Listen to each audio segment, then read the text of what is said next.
Hi everyone, this is the second pre-recorded lecture for PSYC102 and really the first lecture during which we're going to start going into some actual lecture content. And this week, today's lecture, Wednesdays and Fridays, is going to be our foray into the very first major topic, and that's going to be methods and statistics. Now, before I launch into it, I want to spend just a little bit more time telling you about why we actually are spending as much time as we will on this topic and why you should ultimately care about it. Because at the end of the day, it might seem a little bit weird. Here we are in our intro psych class in our very first, official lecture, so to speak. And we're going to be spending very little time actually talking about psychology today.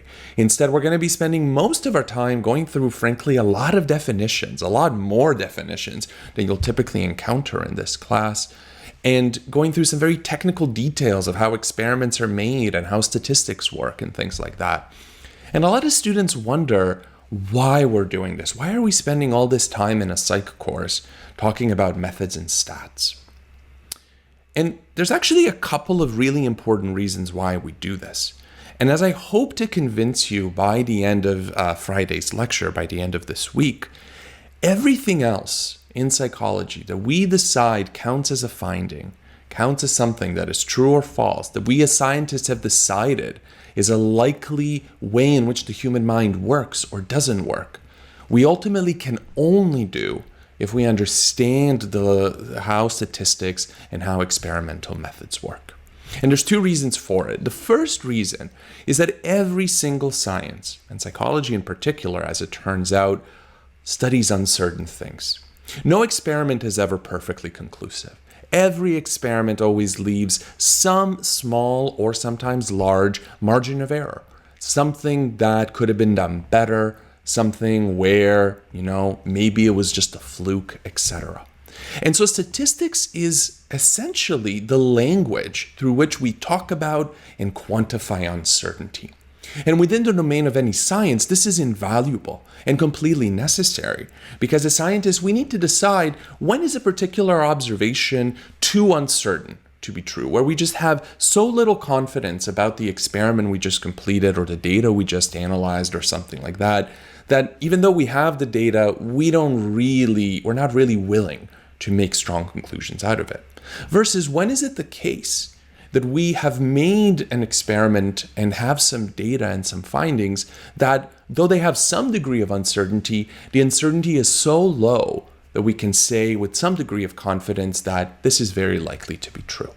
And so understanding statistics is to understand how psychologists make decisions about which one of our findings are more likely to be true and which ones are more likely to be false. There's another reason why you should really care about statistics, however, and that is that, as it turns out, our minds are actually quite bad at thinking about statistics and uncertainty without the assistance of tools such as, an actual education in statistics and methods. There's many different examples that illustrate this, but one of my favorite ones has to do with the way that people reason about the chance of rain. So if you hear on the forecast that there's a 49% chance of rain, most people based on that number would say that they would not take an umbrella with them. And that, for example, if they were deciding whether to move their wedding indoors, they would say, no, don't move it indoors. It's more likely that it won't rain than it will. But if you just nudge that percent 2 points up to 51% chance of rain, now almost everybody says, I'm bringing my umbrella and I'm moving my wedding indoors. Now, of course, there's nothing actually objectively right about this decision. A 2% chance of rain is the same whether it's 49, 51, or 1 versus 3%. But what's going on here, of course, is that our minds are not thinking about statistics in this continuous way. We're just thinking about it as a binary. Is it going to happen or is it not? And 49% seems closer to, ever so slightly, it won't happen, than 51 seems ever so closely to, it will happen. And so our minds very often do these kinds of shortcuts when thinking about uncertainty, which can very often lead to disaster. The second part of this is that partly as a result of this, We, as sort of, intuitive statistician rather than trained statisticians, are also quite bad at understanding what words like uncertain or improbable even mean. And to really illustrate this, I want to demonstrate it in a context that really matters, not some play example with rain. And I want to tell you a story about a particular event that happened that really powerfully demonstrates just how bad our intuitive understanding of statistics and words like improbable can really be. This is a story about a very particular place in Italy called L'Aquila. This was a place that historically had a very major earthquake. In 1703, there was, I think it was a magnitude 8 earthquake that hit this region and absolutely was disastrous. It was recorded in the history books at the time as one of the very worst earthquakes, and it led to catastrophic property damage and loss of life. Now, back in around 2003, there were several little shakes that started to get the people living here worried that perhaps another major earthquake was coming. And the Italian government commissioned a group of seismologists, geologists, and other scientists to investigate what is the chance that another major earthquake was coming. And as part of that report, the scientists wrote up a report that eventually got released to the press, and in which the chief scientist was quoted as saying that a large earthquake along the lines of the 1703 event is improbable in the short term. Now, just like with the chance of rain example, when most people hear the word improbable, what they take it to mean is it's not gonna happen. And as a result of that, most people did not take any additional precautions and didn't leave the area, didn't get preparedness kits, etc. Now, you probably can guess where this story is going. Unfortunately, there was a major earthquake event, and it did hit the region, and it did cause relatively catastrophic property damage, and it did lead to many people dying as well. Now, the story doesn't end here, because afterwards, when people were sort of trying to figure out what happened, why weren't we told about this? Wasn't there a commission? People presented maps such as this one that estimated the seismic risk or the seismic hazard in various places along Italy. And when people look at this map that says that L'Aquila has a relatively high hazard, they said, my goodness, we were in danger all along. We should have known this. And partly as a result of this, the 6 scientists and 1 official were subsequently trialed for manslaughter, where the idea was that they had failed to predict a major event and had failed to communicate to the public that the risk was, according to that other map, high. And as a result of that, they were set to face 6 years in prison. Now, the lesson here is actually not that the scientists here were wrong, because what the seismologists were doing was they were studying something uncertain, the actual probability of an earthquake happening. And they correctly said that while the risk in L'Aquila is higher than in other regions, that a major event was still improbable. In the context of science, improbable doesn't mean impossible. And the problem here was that in failing to predict and in using the jargon of statistics, there was a miscommunication between the scientists and the public. Ultimately, I want to share this really important quote with you that came about as a result of this event. If the scientific community is to be penalized for making predictions that turn out to be incorrect, or for not accurately predicting an event that subsequently occurs, then scientific endeavor will be restricted to certainties only, and the benefits that are associated with findings from medicine to physics will be stalled. And what this person is saying here is that ultimately, there are very few certainties in science, and we can't just study those. What we need to do is we need to instead become better at communicating about uncertainty to the public, making sure that they actually understand what we mean with words like relative risk, what we mean by words like improbable, in order for people to make the most educated decisions with the scientific findings. And so I hope, again, that by the end of this week, as we're going through a lot of these terms and sometimes equations and other kinds of things, that nevertheless, an event like this one makes it very real for you. That understanding how we quantify uncertainty not only matters for the purpose of doing science, but also for being able to actually help the public make the right kinds of decisions with the findings that we as scientists are finding. All right. So with that in mind, I'm now going to turn to actually outlining statistics and methods, and ultimately how they work and why they are necessary in psychology. And I want to begin by asking a question that might seem a little odd. And that is, how do you know anything?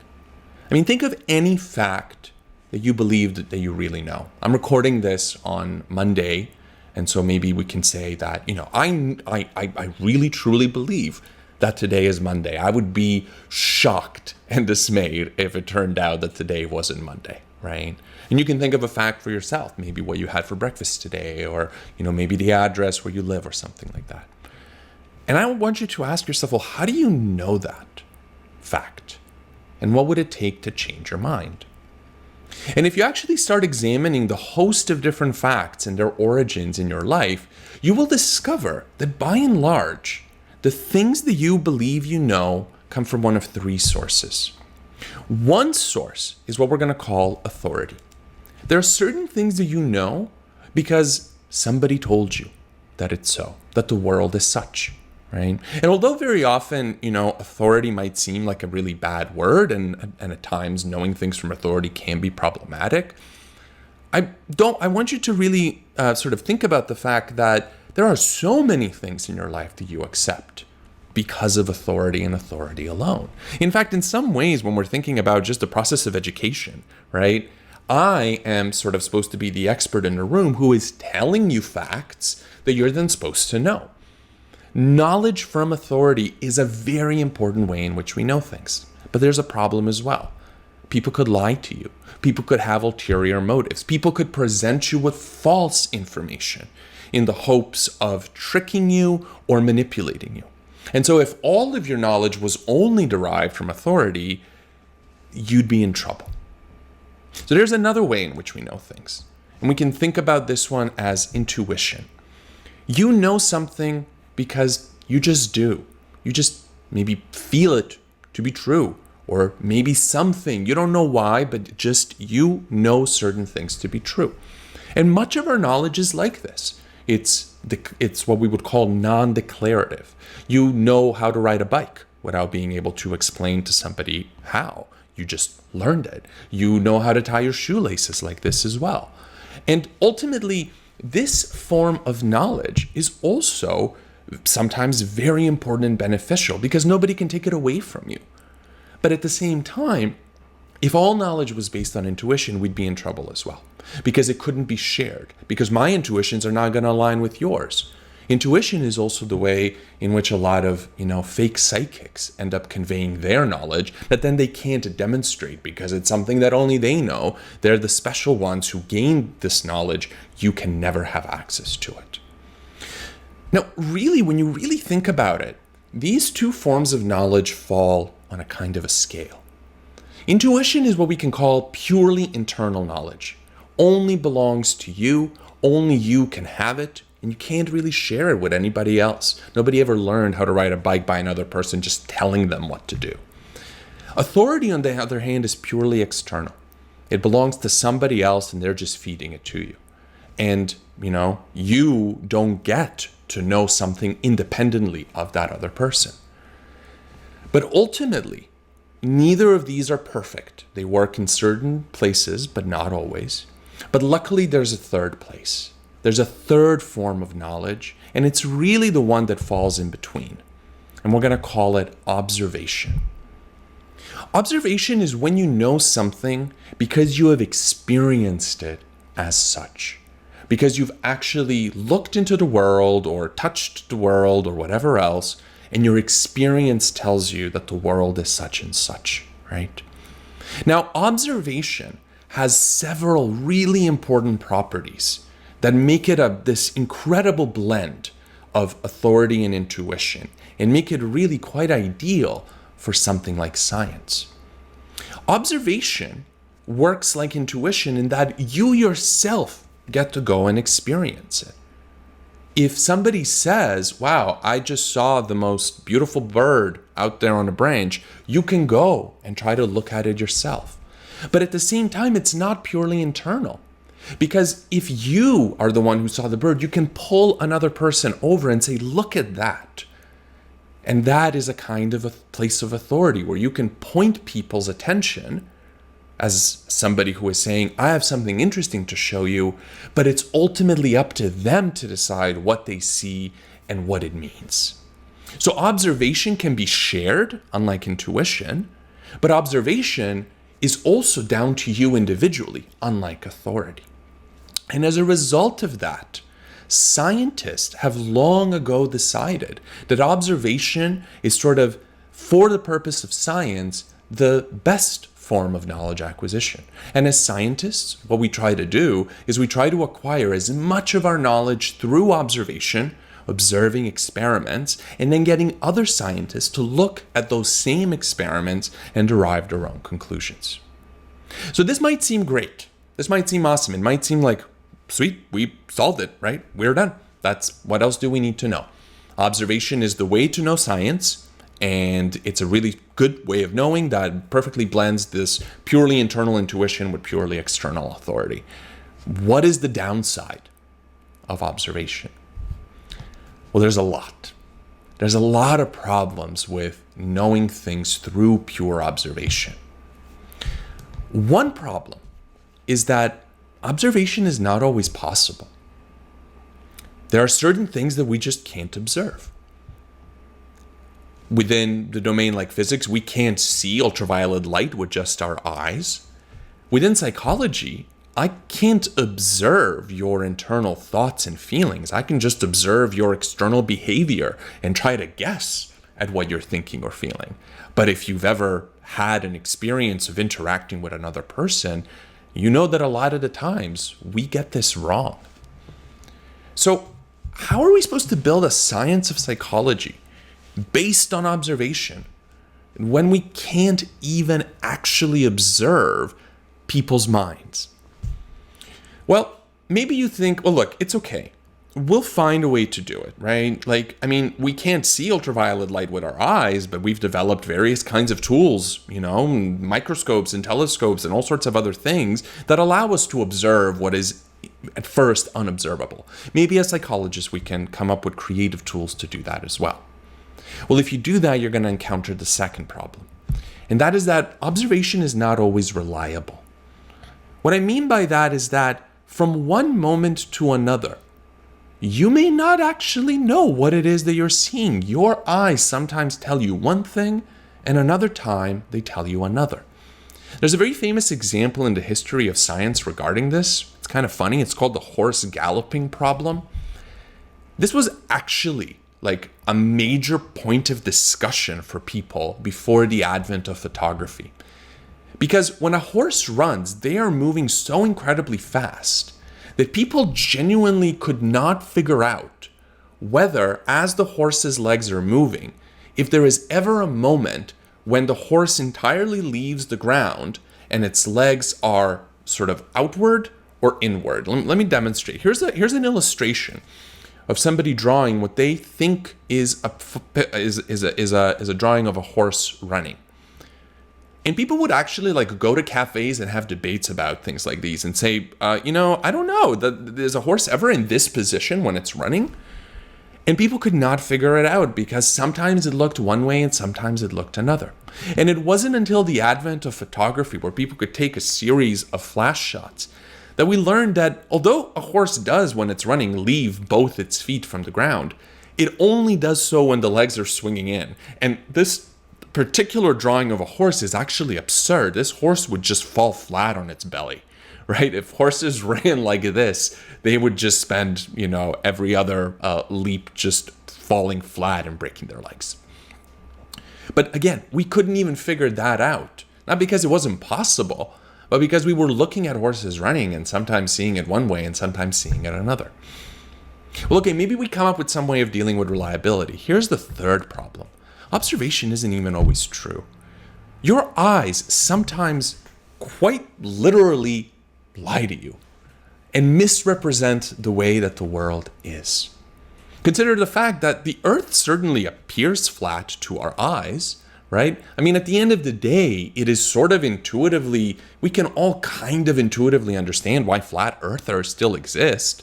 They're the ones who are just saying, I only trust my eyes and nothing else. And their eyes are telling them that the Earth is flat. So why would why would they take it on somebody else's authority that it's not? But we know the Earth isn't flat. And we know that the problem here is that your observation is false. Or consider visual illusions. Here's one of my favorites. If you look at the series of these spheres, they all look to be different colors, right? 3 or 4 green and 4 blue and 4 red or orange. But you know that this is a visual illusion because I set it up as such. And if I just take away these lines, you'll see they're all exactly the same sort of, beige color. But watch this. It doesn't matter that you know this. You now know that they're all the same color. But if I bring it back up, boom, instantly they look different.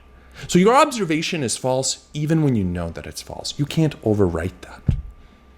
I actually really like visual illusions. I collect, there's annual competitions of them, and many people, myself included, sort of every year watch visual illusion competitions to find best ones. Here's my favorite actually that I've discovered from last year. These 2 circles are moving in the same place. They're just rotating. They're the same size, moving in the exact same place. But your eyes are not telling you that at all. They're telling you that they're now shrinking and growing and that they were previously moving left and right. And again, there's many different ways in which we can demonstrate this. I won't go through it. You know how this works by now.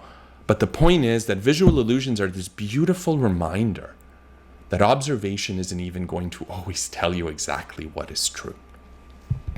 And here's the final problem. Let's suppose that somehow we figure out, no, it is, it's possible, it's reliable, it's true. Well, the final problem is that even if all those 3 are the case, 2 different people don't always agree on what it is that they're experiencing. With perfect certainty, people will disagree. You can think about very famously the dress illusion from a few years ago, or the Yanni Laurel audio illusion, in which people literally fought each other. Well, sorry, not literally, in internet terms, fought each other over whether, the dress was gold or blue, or whether the sound file was playing Yanni or Laurel. I'll tell you one other example, and this one's actually quite important, and we'll come back to it. And this one actually I do want you to remember. This is what we're going to call the fast rats study. So in this study, participants are brought into the lab, and they're told, in today's task, what you're going to do is you're going to watch a video of a rat running through a maze, and all I want you to do is time how long it took the rat to solve the maze. And half the people were told, these are your run-of-the-mill rats. They're just rats. They're just going to run through the maze. And the other people were told, you're going to watch a video of very special rats. These are sort of like genetically modified rats to be super fast. These are like the Usain Bolts of rats, okay? And doesn't matter what condition you're in, just timed it. And what you found is that participants reliably stopwatched, measured the people, the rats, who were told that these are the fast genetic mutants. They solved the maze significantly faster than the rats who were sort of run-of-the-mill rats. But you may already anticipate what's coming. They were watching the exact same video of the exact same rats running the exact same maze. The reason why participants were measuring the, quote, fast rats, who are just normal rats, as fast is because they were given an expectation that these rats are fast. And as a result of that, we all know that when we're measuring stuff on a stopwatch, there's some error there. You're like, oh, did I press it too fast? Did I press it too slow? When people were told these are fast rats, they were just ready at that button because they were like, oh man, I'm going to time them so well. They're fast. I need to pay attention. Whereas when they were told these are run-of-the-mill rats, they measured them differently. So here we are. We have an objective measurement of time. And yet based on the expectations people had about what they were measuring, they arrived at dramatically different conclusions. So how do we know for any given study in psychology, for any given idea that we want to test, that it's observationally possible, that it's reliable, that what we're observing is true, and that our expectations did not get in the way of our observation? And as if it's not bad enough that observation has all of these problems, within the context of psychology, it has even more. One problem is what your textbook calls the problem of complexity. You can just think about it as people are complicated. Our brains and behaviors are by far the most complex systems that we've ever observed in nature. I told you this last class, but there's as many synapses in your brain as there are galaxies in the universe. And I'm now supposed to somehow observe behavior that, is just so infinitely complex. How am I supposed to do that? There's another problem known as the problem of variability, or that people are just different from each other. People act very differently from one another, even in identical situations. We don't seem to be very simple rule-following machines. So what am I supposed to do with observation when I put two people, maybe even twins, into the exact same situation and they do something different? What's my observation supposed to tell me about that, right? That's not how, for example, chemical elements, they don't change their properties based on, if it's chemical, if it's like oxygen A or oxygen B or something like that. And finally, there's the third problem, and this one's related to the fast rats experiment. It's known as the problem of reactivity. It's also known as demand characteristics, and I do need you to know both of these names. By the way, whenever I highlight things in blue, like I have on this slide, these are definitions that you should know. We act differently when we think we're being observed. This is exactly why, the myth of Santa Claus is such a useful thing for parents. It's because, he sees you when you're sleeping that kids are suddenly like, oh, I ought to behave better because I think I'm being watched even when I'm not.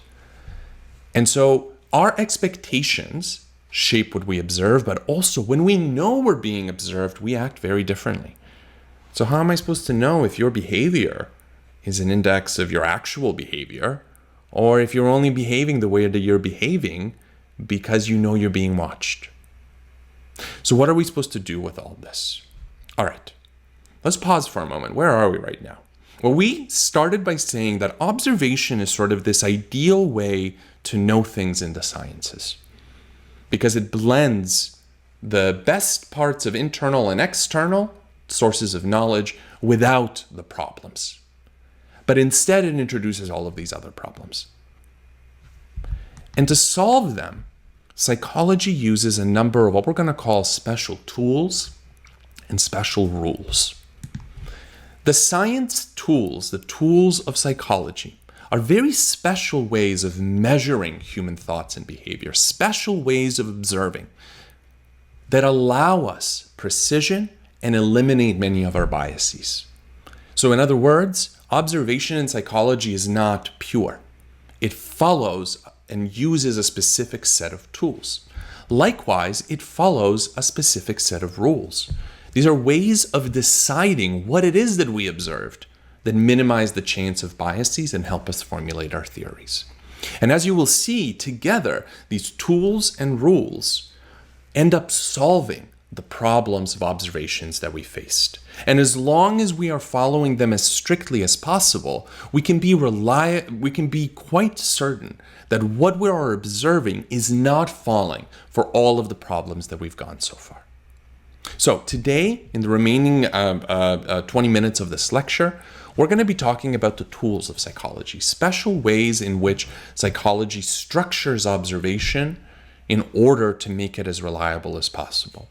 And then on Friday, for Friday's recorded lecture, which again is going to be posted on Wednesday, we'll be talking about the rules of psychology, the special ways in which we decide what it is that we observed without hopefully falling for any biases. And to understand the tools of psychology, it's important that we understand a kind of scientific life cycle for a particular idea. Let's say that you have a particular research question you want to know. Let's say that the question is, who does best in Psych 102 knowledge? What study strategies are the best for this course? Every single science experiment is going to begin with a research question. And I'll go into this, what we mean by this in a little bit. And then the next step of the process, and again, we're going to go through this one by one, is what we're going to call operationalization. You're going to operationalize your research question. Then you're going to measure it, then you're going to analyze it, and then you're going to report it. Okay? And today we're going to really only talk about research questions, operationalizations, measurement, and a little bit of analysis. And the other part of analysis and reporting on your data we'll talk about in Friday's lecture. So let's go through this cycle step by step. And we'll first begin by talking about research questions. So every single research experiment in psychology begins with a question. In psych, however, we do make an important distinction between two types of research questions. And the difference here is very important for you to know. One type of study is what we call exploratory studies or exploratory research questions. These are studies in which a very precise hypothesis is not specified, and where we're instead broadly collecting data from the world in order to figure out how people are behaving without trying to test a particular theory. Most other sciences have progressed far enough that almost every single research study begins with a very specific theory in mind that makes a very specific prediction that we then go out and test. But psychology is too young of a science to always do this. And instead, a lot of our studies are of the form of, we don't know exactly what we're expecting is going to happen. We're just going to collect a lot of data and see what happens in a particular experiment. These studies are very good for giving us initial forays into a topic. They can never establish whether a particular theory is right or wrong because they didn't begin from a theoretical formulation, but they're sort of the early stages that help us formulate theories. The second type of research question is what we call confirmatory. So confirmatory studies or confirmatory research questions are studies in which we have a theory-defined hypothesis or a prediction that we're testing in order to confirm or disconfirm a particular theory. And again, ideally, as scientists, we're all moving towards this, and psychology is. But again, unlike many other sciences, you're going to find that a lot more studies are exploratory compared to confirmatory. So once you have formulated your research question and decided, are we doing this exploratorily or are we doing this confirmatorily? Then we can move on to the next stage. So an example would be, let's say that I don't know what kinds of study strategies are best for doing well in this course. I might make an exploratory study in which I'm going to ask people to do a dozen different research study strategies, and at the end of it, we'll just see which students did the best. Alternatively, maybe I have a theory, and my theory says that constant testing is the best way to study. Well, a confirmatory research question would specifically create a scenario where some participants are asked to constantly make their own tests for themselves and others are told not to in order to see whether that specific strategy works better. Once we have that, we can move to the next step of the process, operationalization. So again, suppose that we want to now measure some psychological concept, like your knowledge of Psych 102 material, in order to test a particular hypothesis or explore it. In either case, I need to measure what your knowledge is. Well, an operational definition is a description of an invisible psychological property, one that I cannot directly observe, in terms that are concrete and measurable. And most often in psychology, we will create an operational definition that says that a particular behavior is ultimately an index of something invisible in the mind that we can't directly observe but care about, like your knowledge of 102 material. In other cases, we might be able to use fancy tools like MRIs, or we might be able to actually perform like surgery on your brain or something like that in order to observe things a little bit more directly, though there is no way yet that I can ever directly observe or read your mind. So what would be an operational definition for knowledge of PSYC102 material? Well, it might be something like how well you do on a test, like a midterm, right? In this case, I am measuring your behavior on a test, but I am using it as an index of what you actually know. Now, as you know from being students, this isn't perfect. Performance on a midterm is not a perfect measurement of your knowledge, but it's pretty good. And it's certainly a lot better than a lot of other operational definitions that we could create, but they'd be pretty bad. Like trying to index how much you know about PSYC102 from just how many hours did you spend just staring at the front of your textbook, right? I mean, I don't know, maybe you picked something up from the cover. It's not a very good cover, but maybe you got something from it. But it's certainly not going to be as good of an operational definition. Now, one of the most important things I want to highlight at this point is that psychologists can, and in fact, very frequently disagree on what is a good operational definition for any concept we'll study. Next week, when we talk about intelligence, we'll talk about how psychologists have in fact not agreed on what counts as the best operational definition for intelligence. The next week after that, we're going to talk about personality and talk about how psychologists have not agreed on the best operational definition there. That's okay. Different people can have different operational definitions. The important part is that just we're clear on them and that we're trying to figure out what the best one could be. Now, okay, but let's suppose that you have an operational definition. You decide on performance on a midterm as your best one for that, let's say, exploratory study on which study strategy is the best. How do I collect that actual operational definition? Well, the next step, the third step in the process is measurement. And at this point, we need to talk about an instrument. An instrument is anything at all that can provide us with a measurement of the operational definition. So if the operational definition is performance on a midterm, then the midterm itself is the instrument. If, on the other hand, the operational definition is something like, how long you stared at your front cover of your textbook, then maybe a camera that is recording, the number of hours that you're staring at it would be the instrument. Now, a good instrument must have three critical properties. The first is what we call validity. So the instrument must actually measure what it claims to be measuring. An instrument that purports to measure PSYC102 knowledge better test on psychology material and not like your knowledge of physics or something like that, right? So if a test fails to measure what it's supposed to be measuring, we call that a non-valid test. Next, it must be what we call reliable. It means that it must give you very similar measurements every time you use it. So for example, if I give you, a PSYC102 midterm, one day, then I wait a month and I give it to you again, you should ideally perform similarly, right? Or if I measure your height on one day, I better arrive at a similar height the next day when I measure you, if my ruler or my measuring stick or whatever is a reliable instrument. And finally, we get to power or sensitivity. And again, you do need to know it under both names. This is the ability for the instrument to detect even small differences between people. Suppose that there are two students, one who knows 84% of the material and one who knows 85% of the material. A very sensitive test would be able to differentiate those students and identify that the one who has 85% of the material down scores higher than the one with 84. A really a really non-sensitive instrument, rather, would only be able to catch people who are going to pass versus fail. But amongst those, it can tell nothing about who knows more versus less. And the important part here is that an instrument can be valid but not reliable or sensitive. It can be valid and reliable but not sensitive.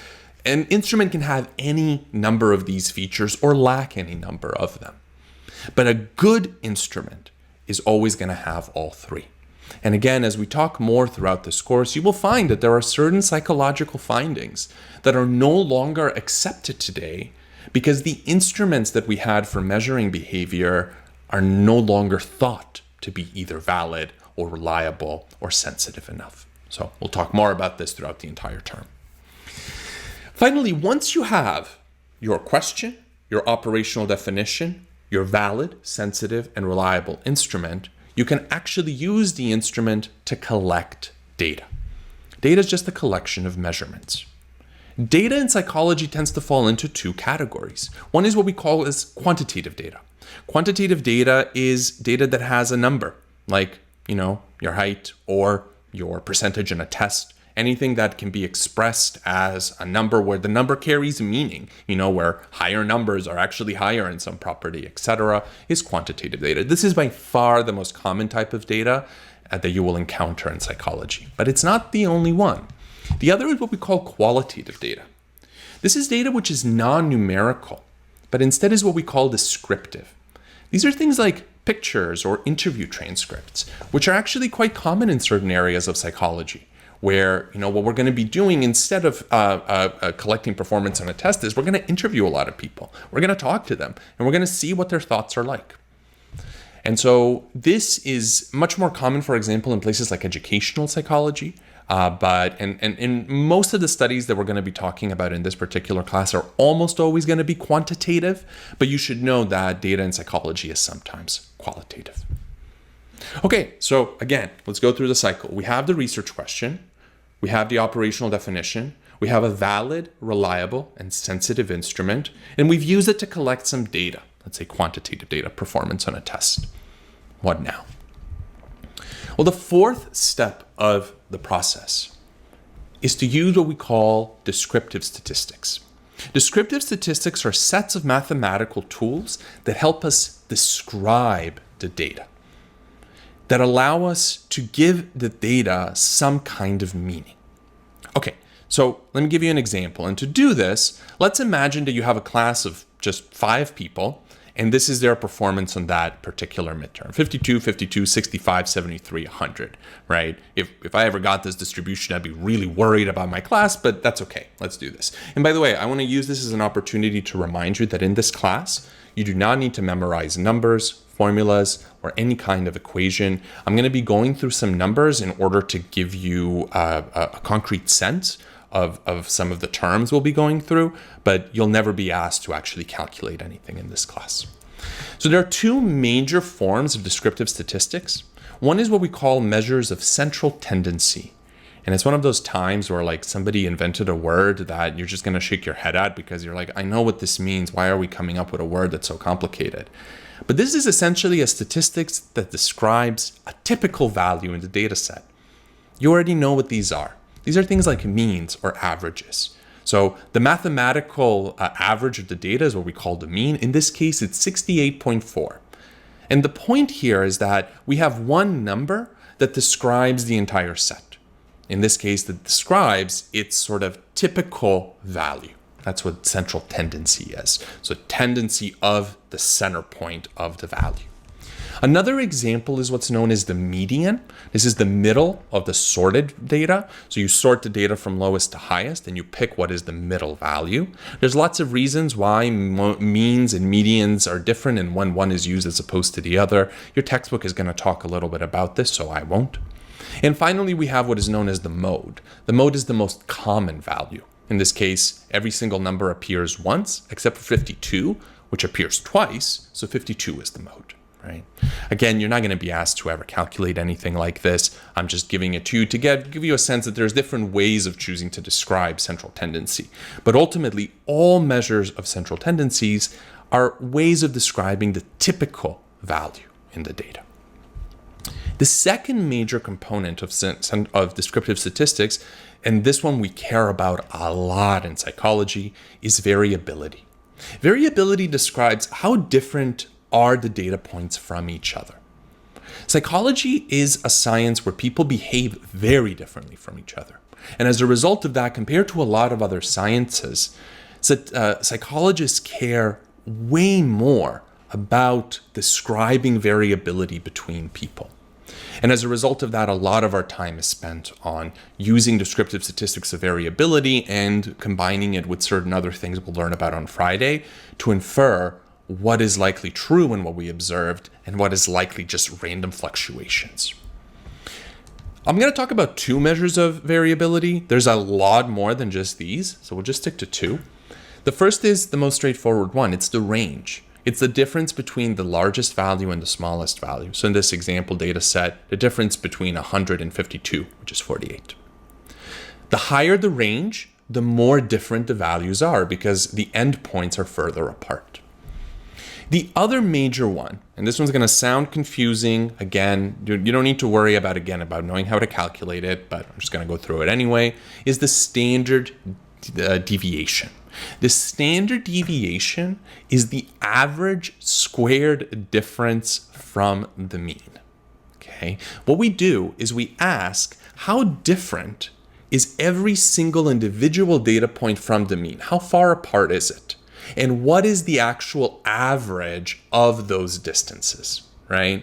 So imagine a different data set in which we have 64, 64, 65, 66, and 66. So that means that the average of this data set is 65.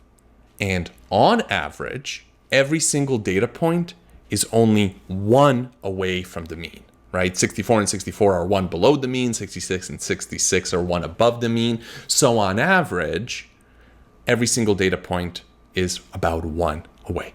So the lower the standard deviation, the more clustered together the data points are. Everything is really close to the mean when standard deviation is low. And if everything or most numbers are further away from the mean or just scattered all over the place, then standard deviation is very high. So again, central tendency, typical value, variability, fluctuation away from typicality. All right. So those are the 2 descriptive statistics that you really need to know in this class. And with that, we're going to be done for today. I'm going to very quickly go through the summary and we'll be done. So again, science gives us many tools that help us with the problems of observation. Observation is not always possible, but the idea in psychology is that we make appropriate operational definitions that make the invisible visible, usually through measuring some behavior, and couple it with a valid, reliable, and powerful instrument. Second, observation isn't always reliable. Well, what we say is don't give the reliability to the person, give the reliability to some kind of an instrument. A PSYC102 test isn't aware of who you are or what you are, has no expectations about you. So as long as we're making a good instrument, we should be collecting reliable data. 3, it's not always true. Well, the idea here is that we should trust our operational definitions. A good operational definition is gonna make observation true, and a good, valid instrument should be trusted. So even if our intuition is telling us that, the Earth is flat, or that, these 2, colored spheres are different colors, if I have a good instrument that just picks up on the color values, or actually, can measure the sphericity of the Earth, I should trust the instrument over myself. That's the important insight here. Descriptive statistics, in addition, give us a good way of communicating about data in a clear and objective way. Now, that means that we still have a couple of other problems. We still have the problem of bias. We still have the problem of complexity, variability, and reactivity. And as you will learn from the next lecture on Friday, all of these are then going to be solved by those rules of science that we'll talk about next time. So that's it for today. As always, if you have any questions, please feel free to post them on Piazza, and please expect the recording for this next lecture to be posted sometime on Wednesday. Thanks.